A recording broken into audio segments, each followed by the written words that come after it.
José Woldenberg, político y académico mexicano. Es sociólogo y maestro en estudios latinoamericanos por la Universidad Nacional Autónoma de México. Es miembro del Sistema Nacional de Investigadores y fue presidente del Instituto de Estudios para la Transición Democrática. Militante y dirigente de los partidos Socialista Unificado de México, Mexicano Socialista y de la Revolución Democrática. Fue consejero ciudadano del Consejo General del Instituto Federal Electoral y posteriormente fue designado consejero presidente. Es director de la revista Nexos, columnista del diario Reforma, miembro del Consejo Consultivo de la UNICEF en México y consejero de la Comisión de Derechos Humanos del Distrito Federal. Es coautor de diferentes libros y autor de diversos artículos de divulgación sobre política, participación social y democracia.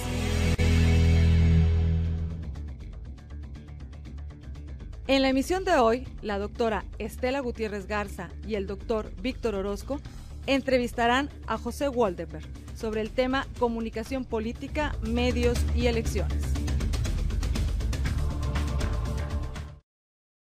José Woldenberg, muchas gracias por estar en este programa en la Universidad Autónoma de Nuevo León, en una entrevista sobre la situación política en el país, junto con el doctor Víctor Orozco, y quisiéramos conversar empezando con una pregunta muy general. Hoy es usual introducir entre los indicadores que miden el desarrollo de un país el de la calidad de la democracia o de su vida política. ¿En qué rango o en qué niveles pueden ubicarse a México según estos parámetros? Bueno, primero decir que me da mucho gusto estar y reencontrarme con viejos conocidos y amigos, y agradecerle a la Universidad Autónoma de Nuevo León la oportunidad de vernos y platicar. Bueno, es difícil establecer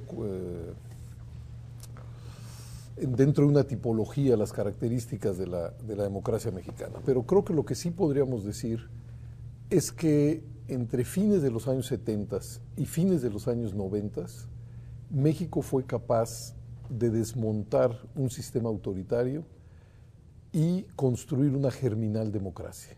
¿Qué quiero decir con esto? México pasó de un sistema de partido casi único, como lo llamó el expresidente Salinas, a un auténtico sistema de partidos plural. México pasó de elecciones sin competencia a elecciones realmente competidas. Y México pasó por esa vía de un mundo de la representación política monocolor a un mundo de la representación política plural. Y esto que muchos minusvalúan señalando que se trató de un cambio fundamentalmente electoral, yo creo que tuvo un impacto mucho mayor, porque modificó las relaciones entre los poderes constitucionales. Pasamos de una presidencia omnipotente a una presidencia acotada.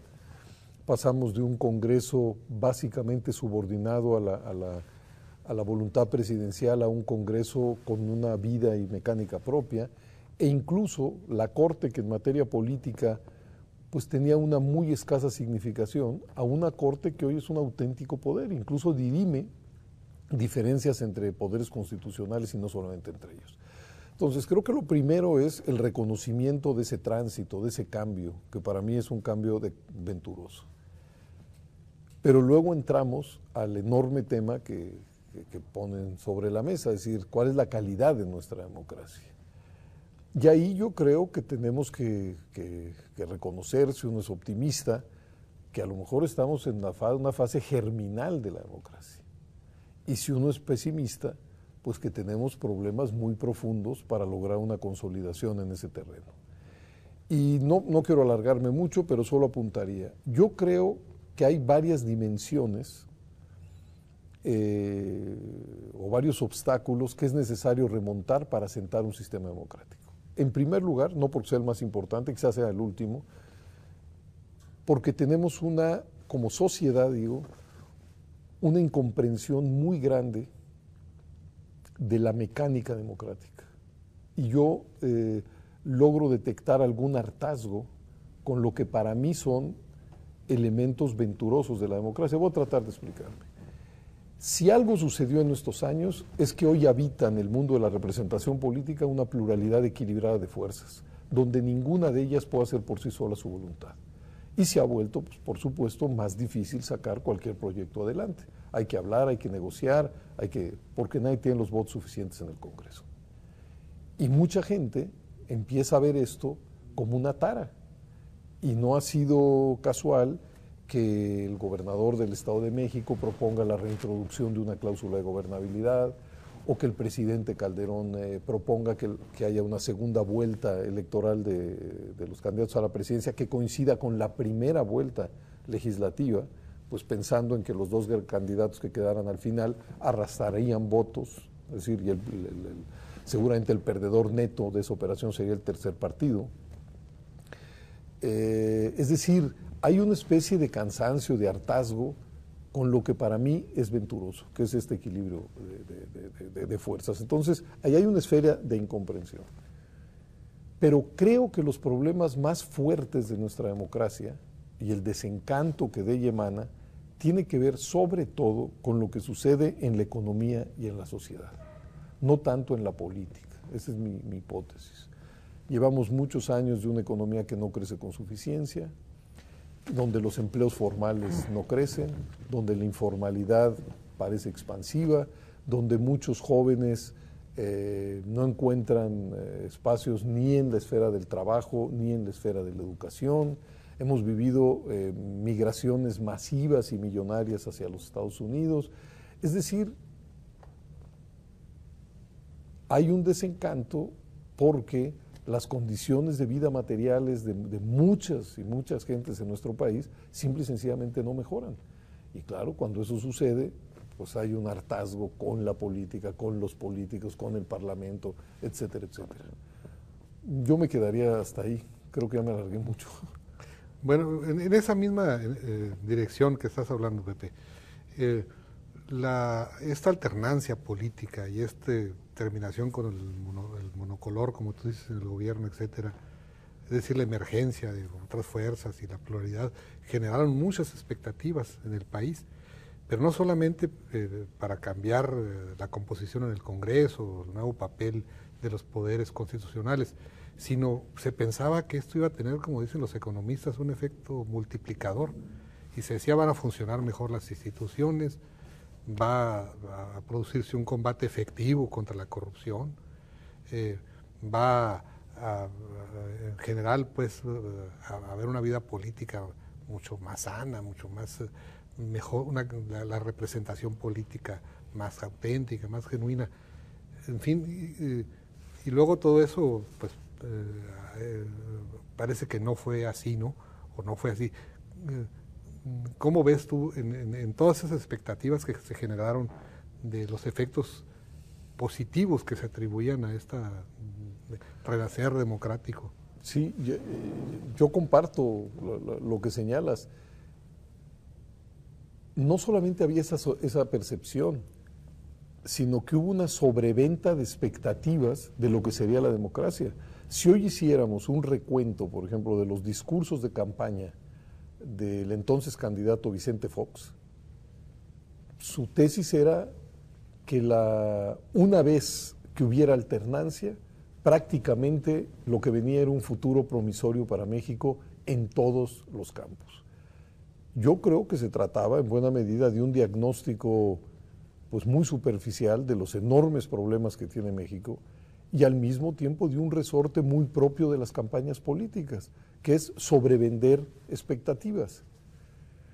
Y yo creo que este equilibrio de fuerzas pues ha dado para lo que ha dado, perdón por la redundancia, trato de explicarme, es decir, para desmontar el poder omnímodo del presidente, para obligar a las fuerzas políticas al acuerdo y a la negociación, para que el Congreso tenga un nuevo rol, para que la Corte, como decíamos, hoy no sea un poder testimonial, sino un poder real, etcétera, etcétera. Pero muchos de los problemas ancestrales siguen ahí. Y, por ejemplo, para no sacar mi diagnóstico, yo acudiría a lo que el Programa de Naciones Unidas para el Desarrollo ha venido repitiendo durante los últimos años. Las democracias, no solamente la mexicana, sino de América Latina, tienen una serie de problemas muy profundos que tienen que ver, dice, con la pobreza y con la desigualdad. 2, eso lleva a un déficit de ciudadanía muy grande. Es decir, los ciudadanos no pueden apropiarse y ejercer sus derechos, ya no digamos políticos, sino civiles y sociales. Tiene que ver con nuestro contrahecho Estado de Derecho, donde la ley pues sigue siendo en muchos campos más una aspiración que una realidad. Y creo que por ahí es por donde tenemos que empezar a tratar de explorar cómo construir ciudadanía, cómo construir Estado de Derecho y cómo hacer sociedades más equitativas, menos polarizadas, y cómo atender los problemas de la pobreza.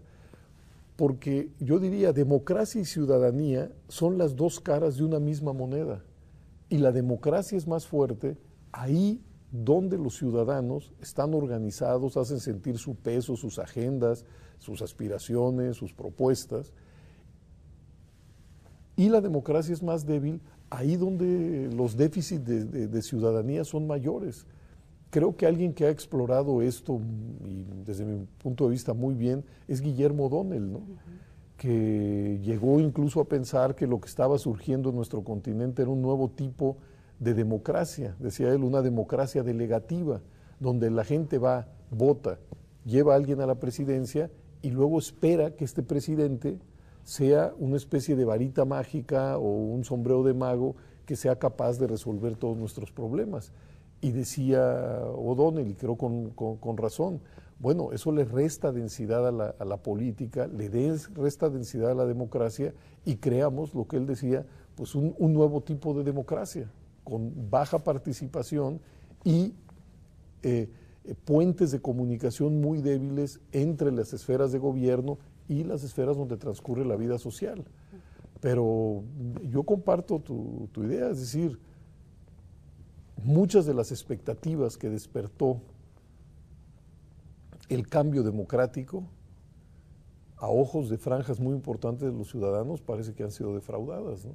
Pero yo digo que en la universidad, en los espacios académicos y demás, pues hay que saber distinguir el niño y el agua sucia, ¿no?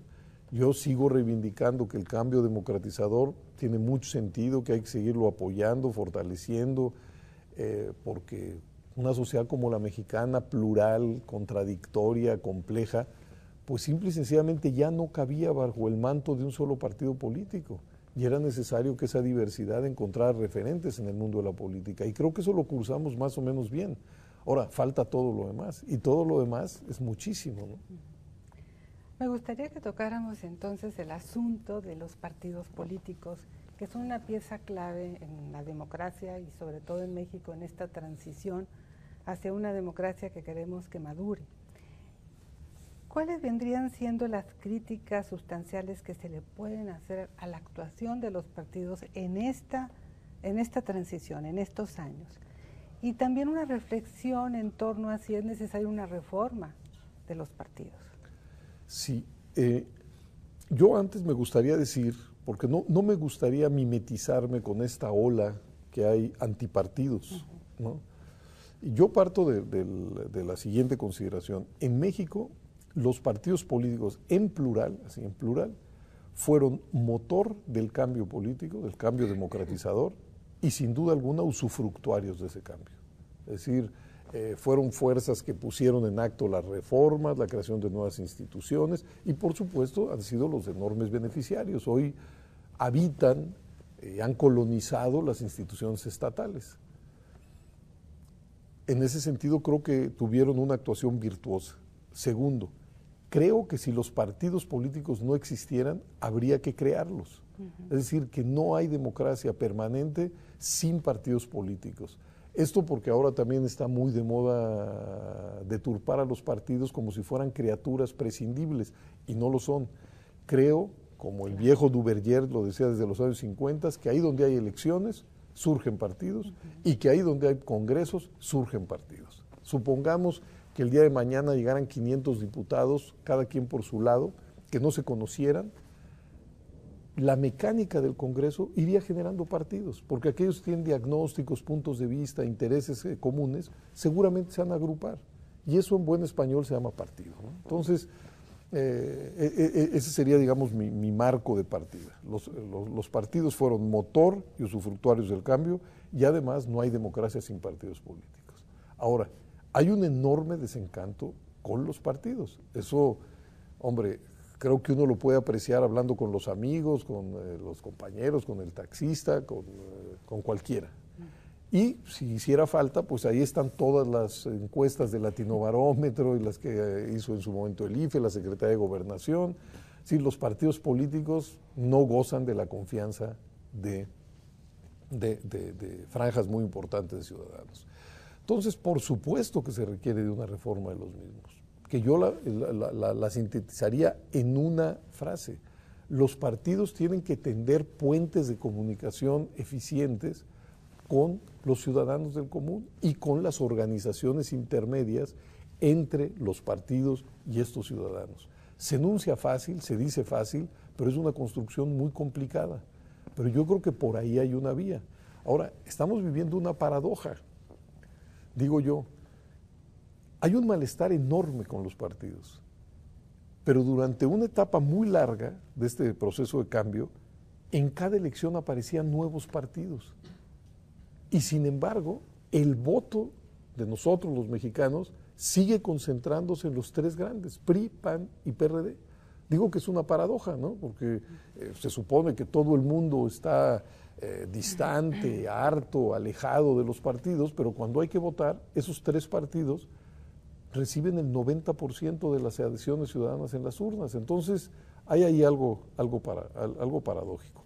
Pero además, en los últimos años, con diferentes reformas, se han venido cerrando las posibilidades de constituir nuevos partidos. Ustedes recordarán, existía el registro condicionado, ahora ya nada más existe el registro definitivo.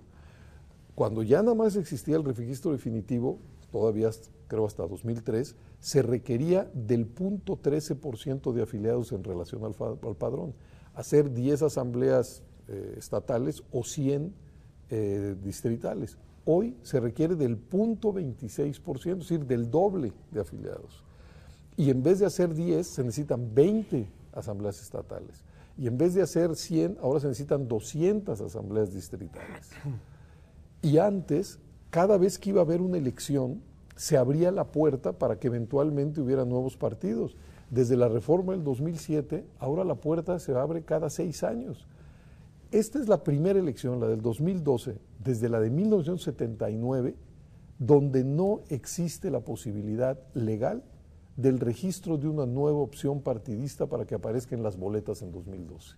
Es decir, si no hay una modificación, que no la va a haber, queda un mes, digamos, para llevar a cabo una operación y nadie la está planteando, o sea, no va a haber. Por primera vez, hoy sabemos que en las elecciones del 2012 va a haber los 7 partidos registrados y nada más. Entonces, yo creo que a veces me da la impresión que ese aliento de apertura para que se incorporaran nuevas fuerzas al escenario político electoral, como que se agotó, y en el nuevo siglo lo que ha venido realizándose de manera lenta pero sistemática es que van cerrando la puerta a los de adentro a los que están afuera. Y eso me parece muy mal, porque, hombre, yo parto del siguiente principio: si hay alguna corriente político-ideológica de ciudadanos mexicanos que no se identifican con ninguna de las ofertas políticas, deberían tener toda la posibilidad para registrar su propio partido. Ahora, el Senado ha aprobado la posibilidad de candidaturas independientes, ¿no? Parece ser que no va a suceder para la elección de 2012, otra vez queda un mes para esa legislación. Y es una legislación no tan sencilla. Y a mí no me parece mal, pero yo he dicho que lo que no me gusta es la retórica que acompaña esa reforma, que es esta retórica en donde se contraponen a ciudadanos contra partidos, a políticos contra independientes. Yo digo, en el momento en que un ciudadano se registre porque quiere ser presidente municipal, es político. Y es partido, aunque sea un micropartido, es decir, no hay salida. Pero, hombre, me parece muy bien para facilitar que mucha gente pues entre precisamente al terreno de la política. Ahora, todo parece indicar que no será para el 2012, sino quizá ya para las elecciones del 2013 en los estados y quizá para la elección federal del 2015, ¿no? Quizá. Acompáñenos la próxima emisión a ver la segunda parte de la entrevista con José Woldenberg sobre el tema comunicación política, medios y elecciones.